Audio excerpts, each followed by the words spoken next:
You don't want to get the vaccine, huh? Yeah? Yeah, is that right? Well, too bad.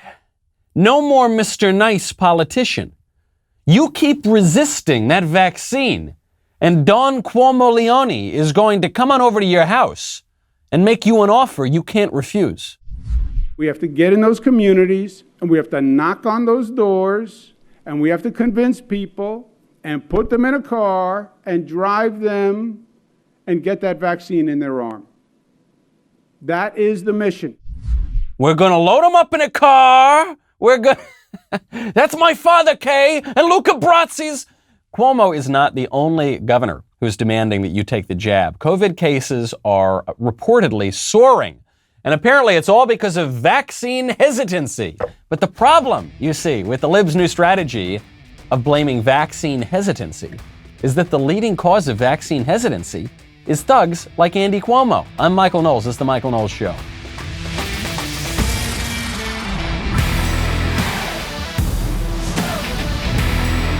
Welcome back to the show. My favorite comment yesterday from Joe McAfee, not to be confused with John McAfee, who definitely did not kill himself. Joe writes, "Didn't I hear last week that those most hesitant to get the vaccine are people of color?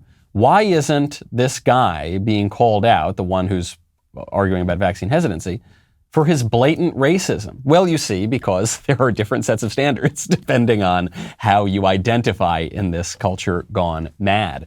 You know, in this culture gone mad, it's very important to protect yourself and your property, which is why I would strongly recommend American Home Shield. I recently became a homeowner. You know, being in LA, you live in a cardboard box, but then moved to the South, got a home, and that's great. It's really great. I really love it.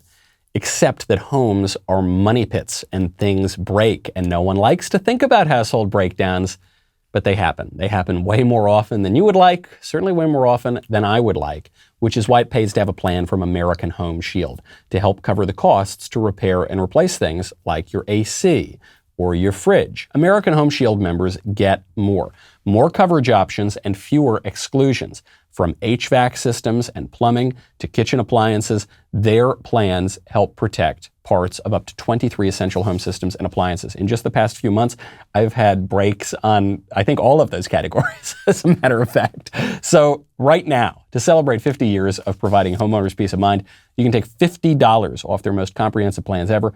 Go to ahs.com/Knowles, save $50. That is ahs.com/Knowles for $50 off any plan.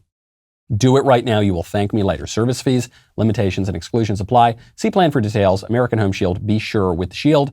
Andy Cuomo, who infamously mishandled the coronavirus and killed thousands of senior citizens needlessly by shipping sick people into nursing homes and then covered it up and hid it from federal investigators. But thankfully then for him, Joe Biden got into office and then nixed the federal investigation. Andy Cuomo is going to show up to your house, load you up in a car, and then stick a needle in your arm. And he's not the only one who's threatening to do that. Governor Bateman in California, Governor Gavin Newsom, Mr. Mussolini, is also getting in on the act. Is it time, Governor, to bring back a universal mask mandate, regardless of vaccination status there in California? Look, we don't even have to have that debate if we can just get everybody vaccinated that's not vaccinated, that's refusing to get vaccinated, that's living vaccine-free and impacting the rest of us. It's like drunk drivers. You don't have the right to go out and drink and drive and put everybody else at risk, including your own life at risk. What's funny about this explanation that he's giving, this analogy that he's making, is how stuffy he sounds. Does Governor Bateman have the coronavirus? I don't know. You are hearing a lot of stories now about huge numbers of people who were vaccinated now getting the virus anyway. I personally know people who got vaccinated and then they just get the virus anyway. But you have to get it because it's very, very important, even though it doesn't work. So you got to wear the mask anyway. And we'll keep you posted on what the science says tomorrow. What Governor Newsom is saying, that's right, Newsom, that's his name. What he's saying is that if you do not receive the experimental drug for the virus that poses a very, very low threat to a lot of people, then it's basically like you're drunk driving. And the point he's making is that there are, externalities to your behavior when you're talking about health. This is kind of the premise of public health. And so the state has a right to go in and enforce certain health measures. And I actually agree with that in principle. I think a lot of conservatives would agree with that in principle. You hear all of these comparisons being made to smallpox or polio or to the bubonic plague, for goodness sakes. The issue is not so much the principle as it is the particular, because the Wu flu is not bubonic plague. The Wu flu is not polio. And by the way, the public health professionals and the politicians who have been ordering us around for the past year and a half have gotten a lot of things wrong, gotten most things wrong. The issue here is the particulars. Does the state have credibility to order me to take this experimental drug now for a virus that poses very, very infinitesimally small risk to huge numbers of people? It poses a greater risk to some people, but to most people, very low risk. Newsom's not I don't want to seem overly partisan here. It's not just Newsom and Cuomo that are doing this. Even some Republican governors are getting in on the action, notably the squish governor of Arkansas, Asa Hutchinson, who is going on Jake Tapper's show on CNN, tells you everything you need to know about him, to convince people to go get vaxxed. This is a pivotal moment in our race against the COVID virus. We have school coming up. We have a lot of sports activities that people are expecting and anxious about, and is important for normalcy. And what's holding us back is a low vaccination rate. We're doing all that we can.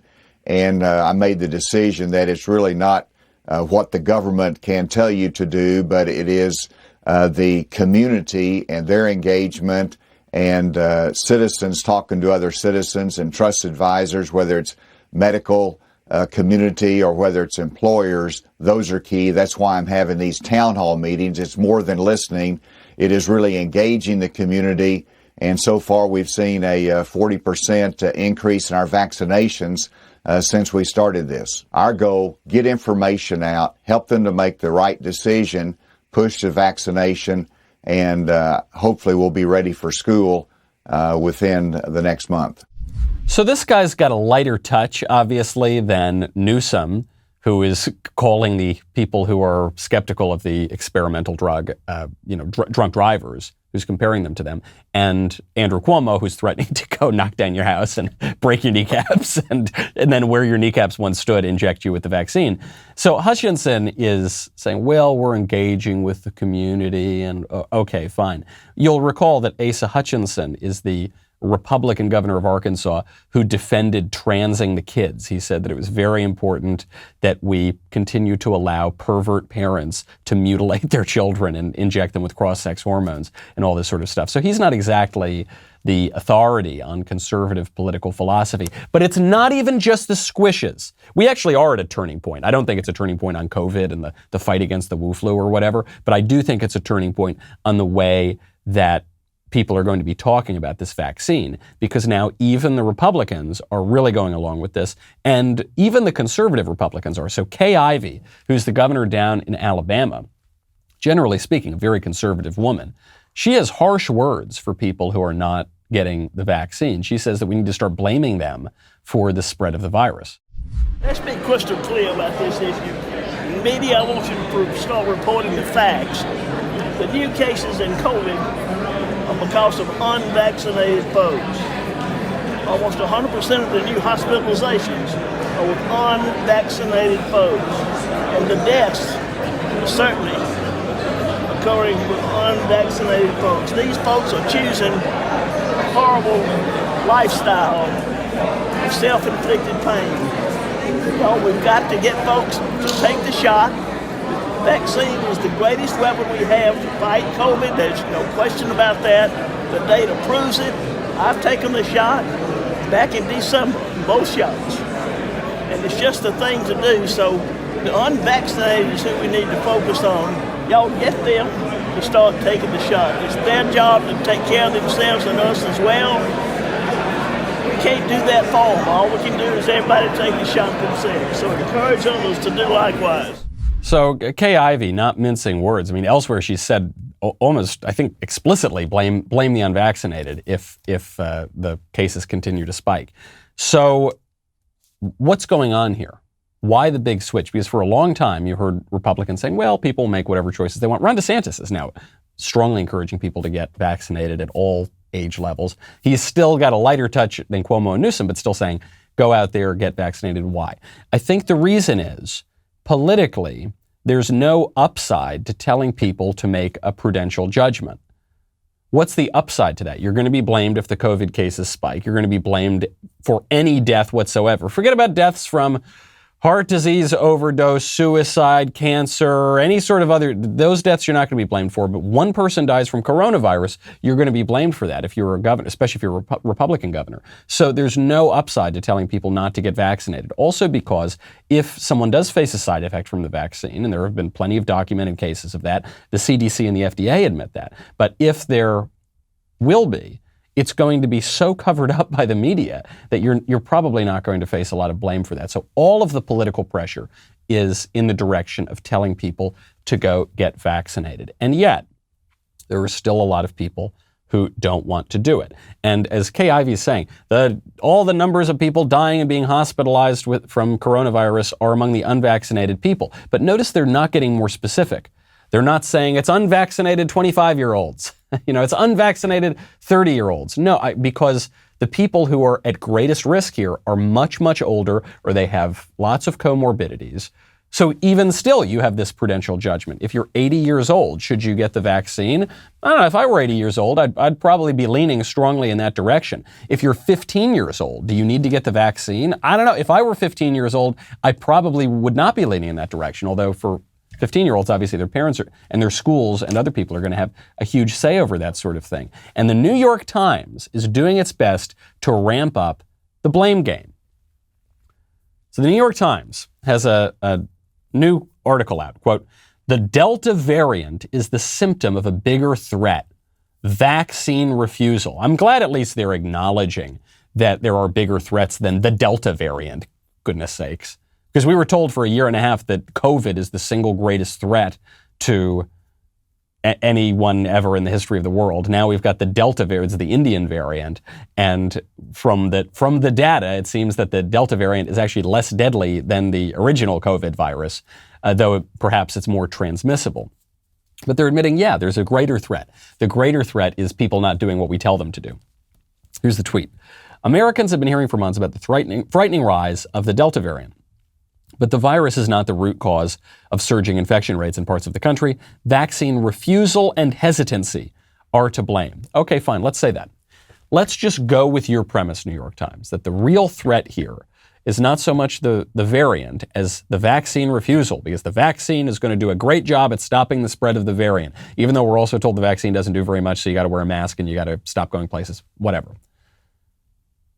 What is the cause of vaccine refusal and hesitancy?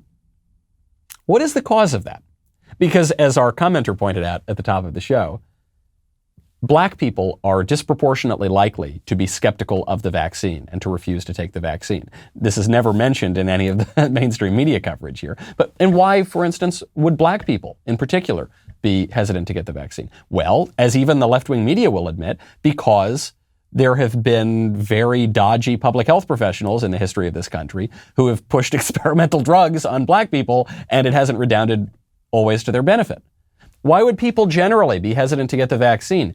Is it because they're dumb, the idiot percentage, as that MSNBC guy said yesterday? Because they're deplorable, irredeemable, bitter, clinging Bible? Or is it because the public health professionals and the politicians and the media have lied to them every step of the way? They lied to them about 15 days to slow the spread. They lied to them about the virus occurring naturally in bats. They lied to them about the virus coming from the Wuhan wet market. They lied to them about the leak from the Wuhan laboratory. They lied to them about funding from the United States and from NIHIAD and Dr. Fauci and the NIH generally. They lied to them about everything. And so they don't have credibility. And so when those same people, those dishonest, corrupt, inept people tell them, hey, you've got to get the vaccine, guess what the reaction's going to be? No, go take a long walk off a short bridge. Are you kidding me? Absolutely not. And it's not their fault. It is not the fault of the black people or the fault of the deplorables or the fault of the rural idiot percentage American, whatever you want to call them. It's your fault, New York Times, and it's your fault, Dr. Fauci, and it's your fault, political establishment, that has squandered your credibility. So I don't want to hear it. I don't want to hear it from the New York Times. I don't believe them. I'm extremely skeptical when they tell me that the Delta variant's a big threat and it's surging and it's the cases and everyone needs to, I just don't believe them. And my disbelief is not my fault. My disbelief is rational because you guys don't have any credibility. They're going to use every means at their disposal, by the way, to get everyone, regardless of age, regardless of risk, regardless of circumstance, to take the shot. Bill de Blasio, going back up to our thug friends in New York State, Bill de Blasio, the mayor of New York, is lamenting the fact that they're not going to institute a mandate at the state level, at the city level. It's just not politically viable. So instead, what Bill de Blasio wants is for businesses to institute mandates to force people to get the shot.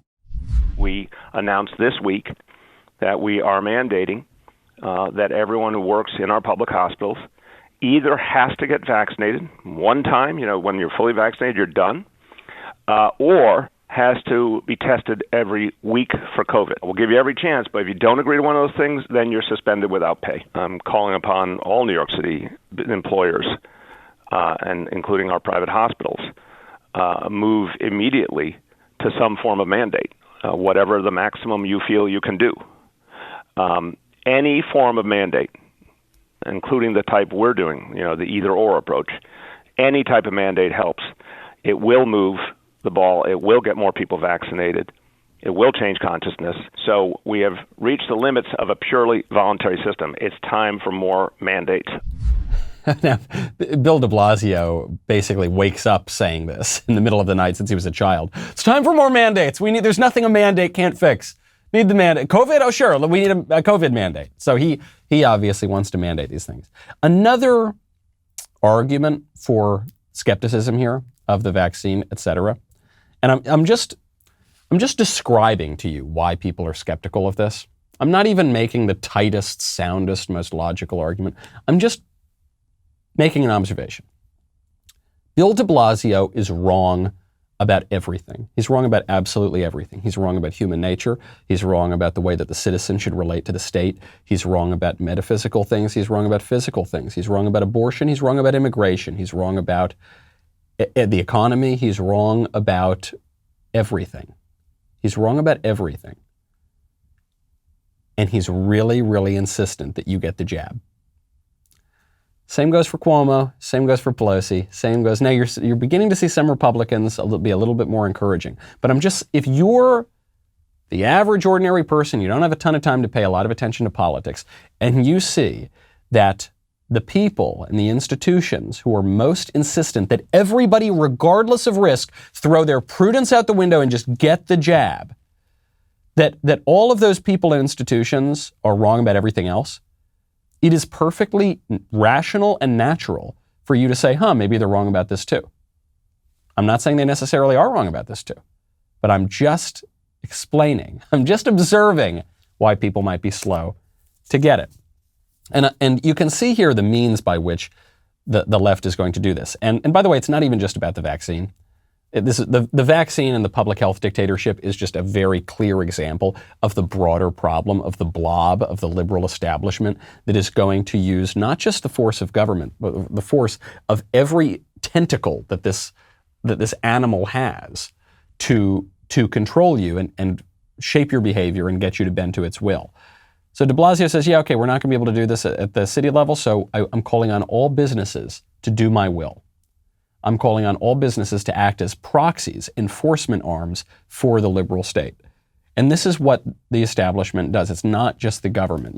There was an announcement yesterday, one of the most terrifying announcements to come out of the liberal establishment surveillance state in quite some time. PayPal is teaming up with the ADL. The ADL is the quote-unquote Anti-Defamation League. It's a far-left, hideous organization that should be banished from the country. The PayPal is teaming up with the ADL to suppress, quote-unquote, hate movements. What's a hate movement? I think according to the ADL, anybody slightly to the right of Hillary Clinton constitutes a hate movement. PayPal's teaming up with the ADL to, quote, uncover and disrupt the financial pipelines that support extremist and hate movements. Okay, this is according to a joint statement, both from PayPal and the ADL. The initiative will focus on white supremacists. You know, all those white supremacists. I think there are about 7 white supremacists in the country. They all work for the FBI. They're all just informing on each other. But it's going to focus on the white supremacists, the anti-government organizations, and that anti-government is in quotes in the statement, which is very strange, and those propagating and profiting from anti-Semitism, Islamophobia, racism, anti-immigrant, anti-black, anti-Hispanic, and anti-Asian hate. Well, hold on here. Let's just pause. So white supremacy, that word doesn't mean anything anymore. Anti-government organization. Are we anti-government? I'm anti this government. I'm not anti-government per se. I'm not an anarchist, but I'm anti this government. So I guess, okay, I check that box. Let's see. Anti-Semitic. I'm not anti-Semitic.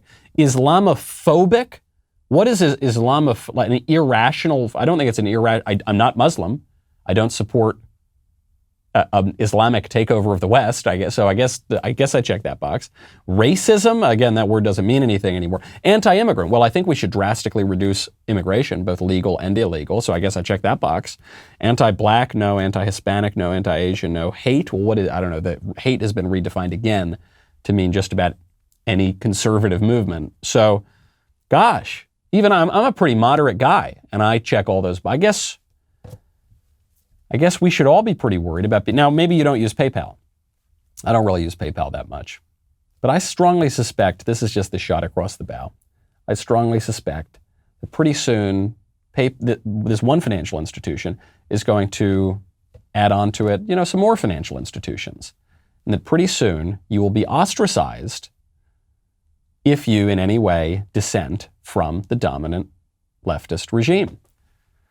Which brings me to Ben's new book, The Authoritarian Moment, which drops today. Ben is doing a live stream book signing tonight, 7:30 Eastern, 6:30 Central at dailywire.com. Ben Shapiro YouTube, Ben Shapiro Facebook page. You can order your limited edition signed book right now for just $30 at dailywire.com/Ben. You can submit a question when you go to purchase your signed copy.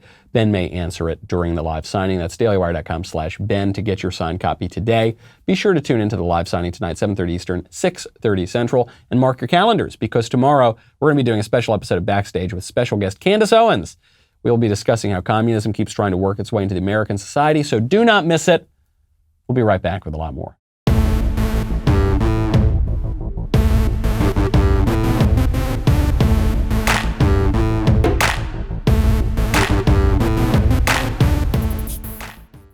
PayPal is teaming up with a radical leftist organization to decide whether or not you get to use a financial service.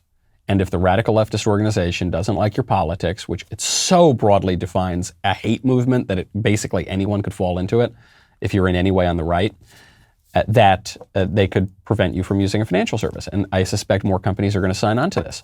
I was thinking the other day about how America, we all boast about our freedom. We say, gosh, in China, communist China, they have something called a social credit score. Oh my gosh, how dystopian is this? In China, you will be rated for your opinions and the people you associate with and the kind of behaviors that you engage in. And then if your score falls too low, according to the regime, while you'll be ostracized and you'll be prevented from exercising some of your rights. Gosh, thank goodness we live in the good old US of A where that sort of thing doesn't, wait a second,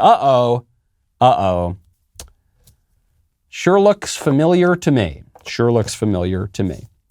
This is how the regime enforces its will, not just through big government, which is the sole problem that the right has focused on over the past 30 years, but through big technology and through big corporation and through big nonprofit, especially through the schools.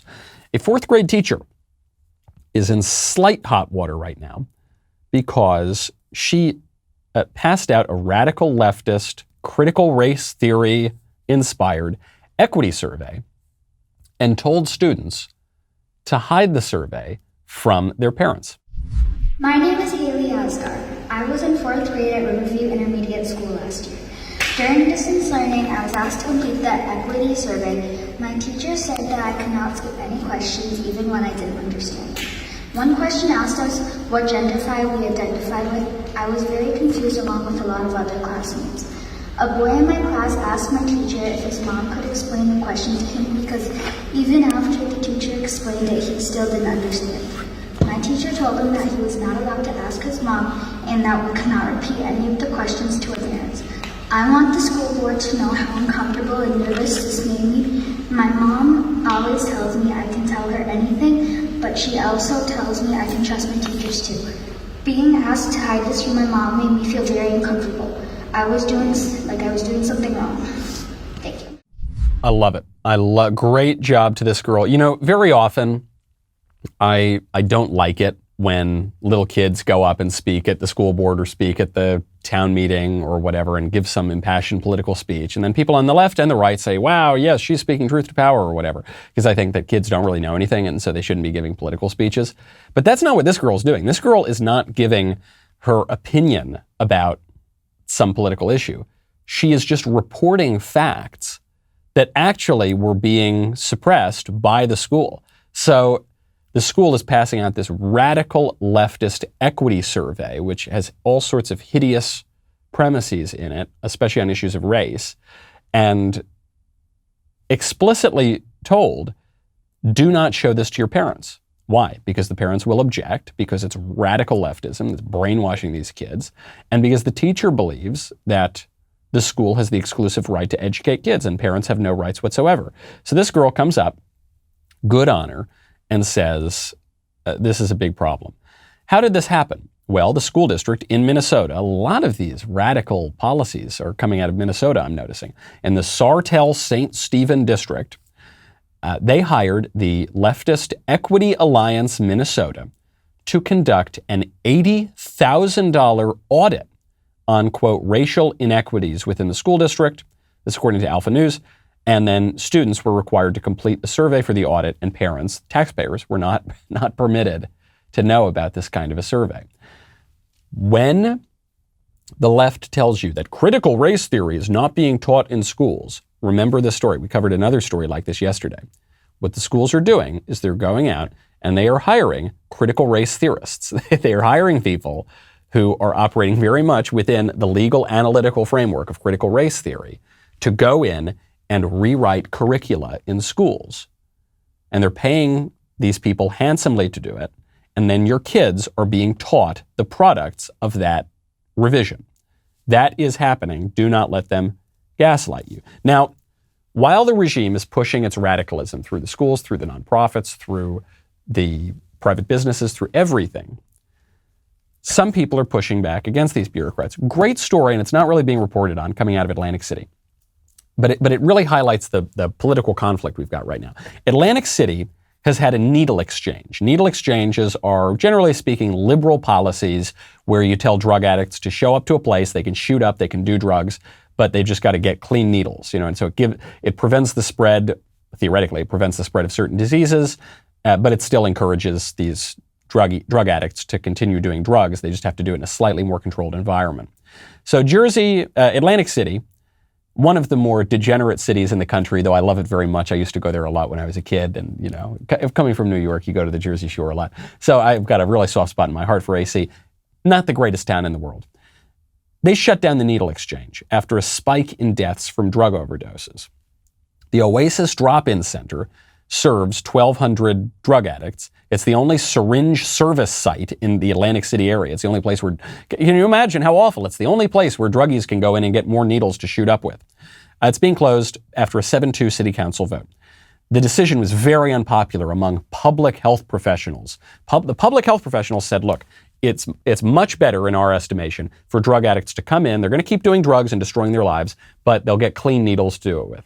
And the citizens of the place and their representatives on the city council said no, because we're the only needle site. So all the druggies are coming in from all the surrounding areas, and they're bringing a lot of crime and they're bringing a lot of drug overdoses to our city. I mean, I was at a bachelor party in Atlantic City once, and we were joking about how we'd have to try to jump over the needles on the beach because you didn't want to accidentally get stuck. That is how bad the drug problem is in Atlantic City.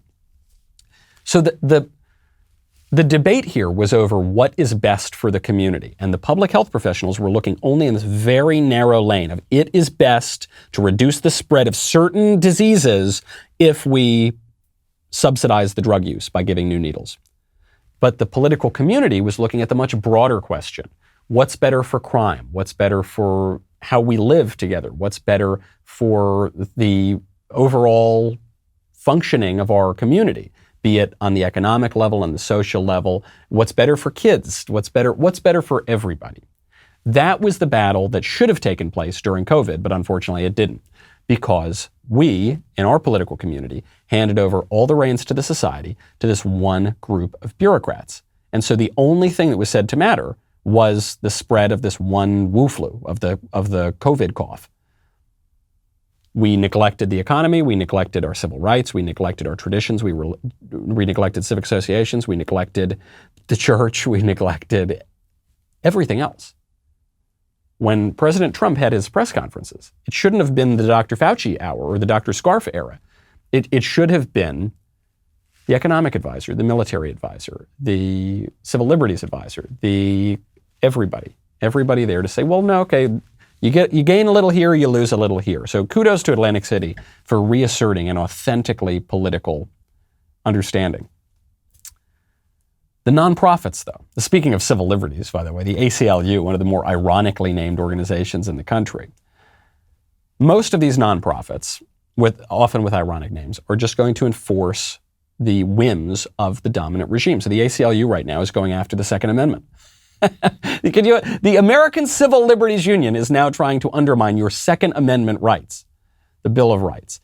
The ACLU tweets out, racism is foundational to the Second Amendment and its inclusion in the Bill of Rights. Learn more from experts Carol Anderson and Charles Howard Candler on this episode of their podcast. There was a time when the ACLU would defend a very expansive view of the First Amendment or the Second Amendment or our entire Bill of Rights. But that doesn't happen now. The ACLU, and I didn't even like the ACLU then, they were always on the left. But now the regime is insisting on this very narrow understanding of its priorities, and so the ACLU is going to follow suit. It is not enough to fight against big government. You've got to fight against big government, big tech, big business, big nonprofit a lot of the time. One of the most effective ways that America projects its empire around the world is through nonprofits, and even within the United States. And the worst thing that you can possibly be labeled in this country is racist. Racism is the new synonym for sin, and it's supposed to comprise all forms of sin. So they say the Second Amendment's racist, you got to get rid of the Second Amendment. Speaking of racism, the Cleveland Indians have changed their name. This has been up for a while now. Remember, the Redskins had to change their name, and the Indians have to change their name, and the Reds have to change their name. And you'd always poll actual Indians, feather, not dot, and they would say, we don't care. We want more money, we want more opportunity, but we don't care about the stupid baseball team name. But the left focuses on the baseball team name. It is racist to have your team called the Indians. So they've changed the name to the Guardians. And for some reason, Tom Hanks is here to tell us about it. We remember those moments as we move forward with change. You see, it has always been Cleveland that's the best part of our name. And now it's time to unite as one family, one community, to build the next era for this team and this city, to keep watch and guard what makes this game the greatest, to come together and welcome all who want to join us. We are loyal and proud and resilient. We protect what we've earned and always defend it. Together we stand with all who understand what it means to be born and built from the land. Because this is the city we love and the game we believe in. And together we are all Cleveland Guardians. The Guardians. It's a little clever because it keeps the sound at least at the end of the name and then the syllables. Okay. You notice anything strange about that ad?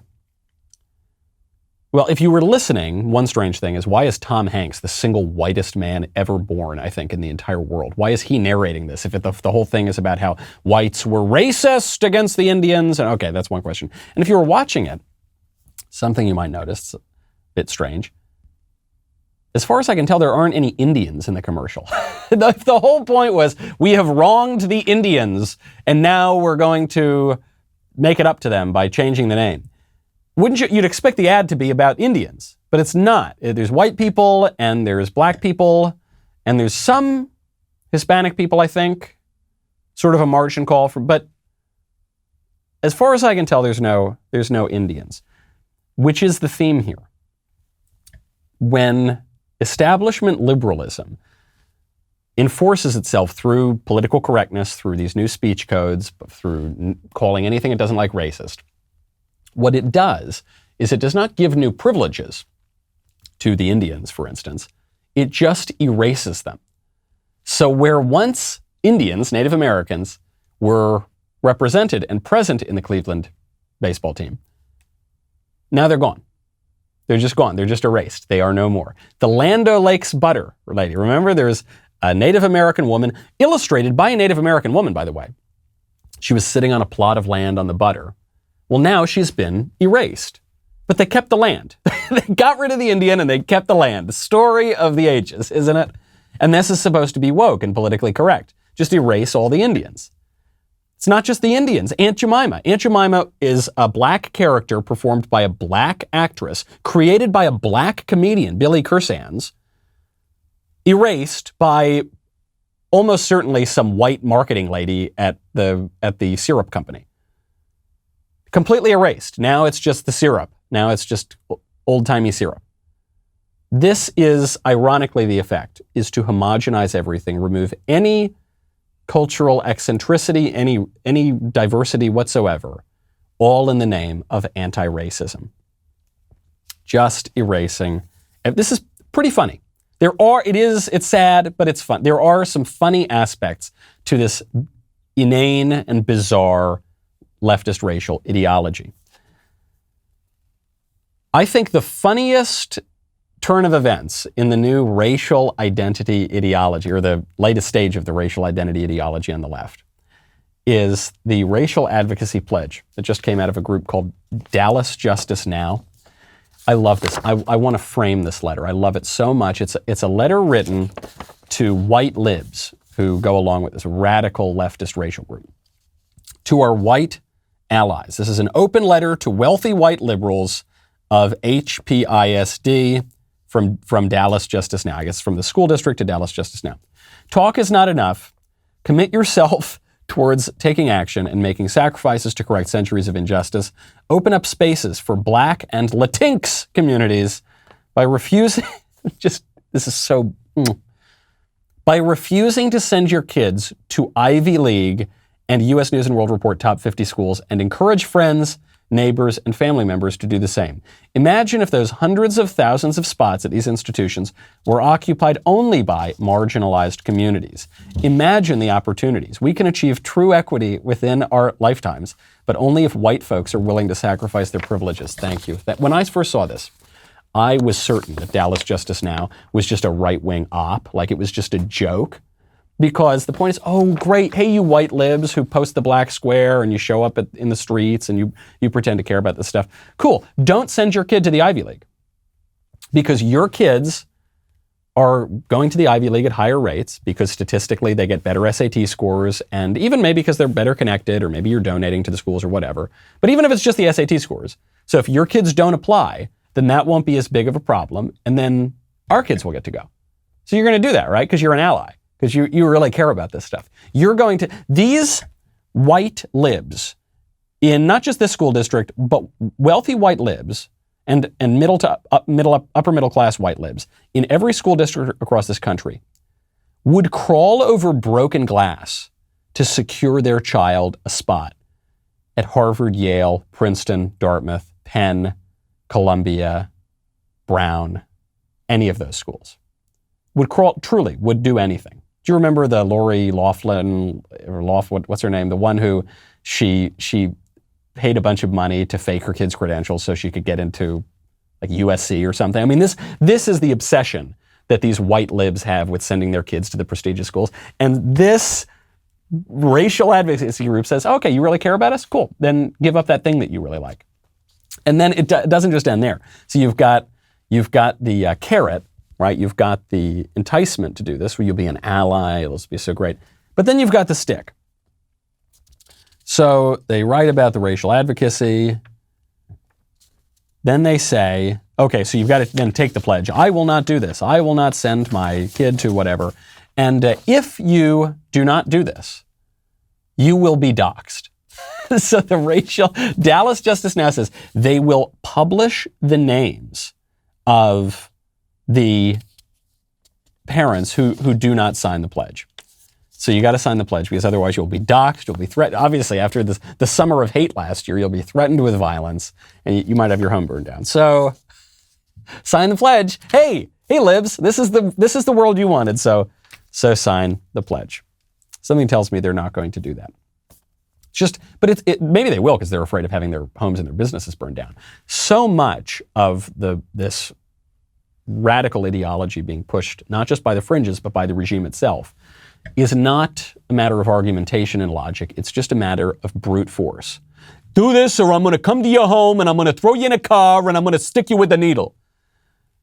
Right? Go do this, or I'm going to come over, I'm going to publish the name of your house, and roving mobs that burned our country down last year are going to come after you too. AOC was just on Don Lemon's show on CNN. And AOC said, it's very important not just to fact check Republicans, but to confront their core logic. So, Congresswoman, I want to ask you about this debate that we're seeing over critical race theory. Do you think Republican efforts to redefine it and use it as a scare tactic, do you think it's working? Well, I do think it's working, because what we have seen is that the Republican base and the Republican Party has really pivoted to a strategy of using race and using just the changing demographics of this country.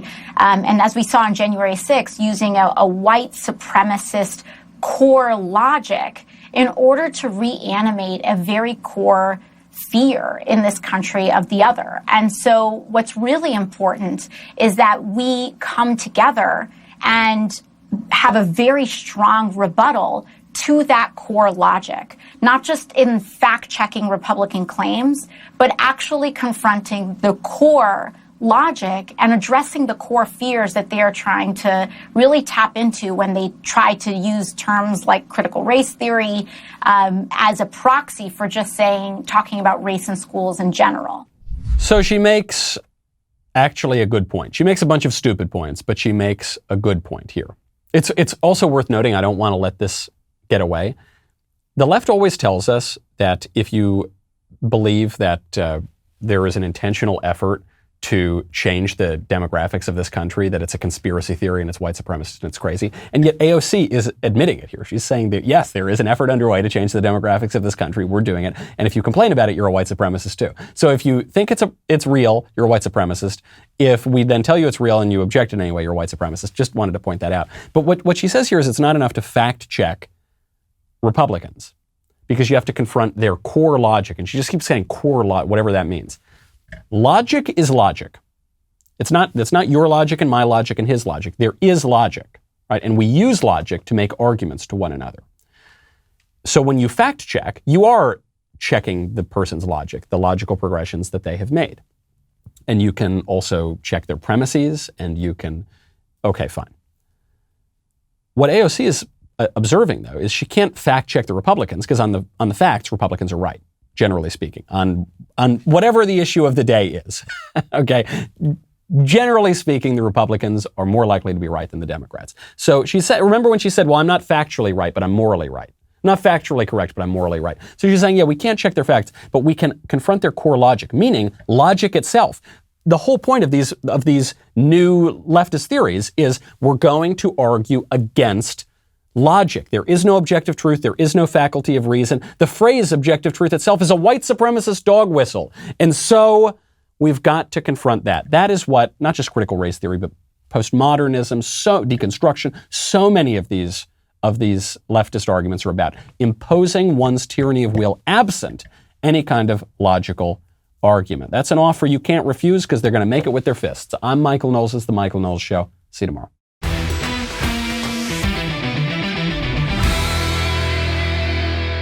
The Michael Knowles Show is produced by Ben Davies. Executive producer, Jeremy Boring. Our technical director is Austin Stevens. Supervising producer, Mathis Glover. Production manager, Pavel Vidovsky. Editor and associate producer, Danny D'Amico. Associate producer, Justine Turley. Audio mixer, Mike Coromina. And hair and makeup by Nika Geneva. The Michael Knowles Show is a Daily Wire production. Copyright Daily Wire 2021. John Bickley here, editor-in-chief of Daily Wire. Wake up every morning with our new show, Morning Wire. On today's show, the Justice Department decides not to investigate nursing home deaths in 2020, House Democrats assemble a January 6th committee, and tensions rise as U.S. diplomats sit down with Chinese officials. Join us and get the facts first on the news you need to know with our show, Morning Wire.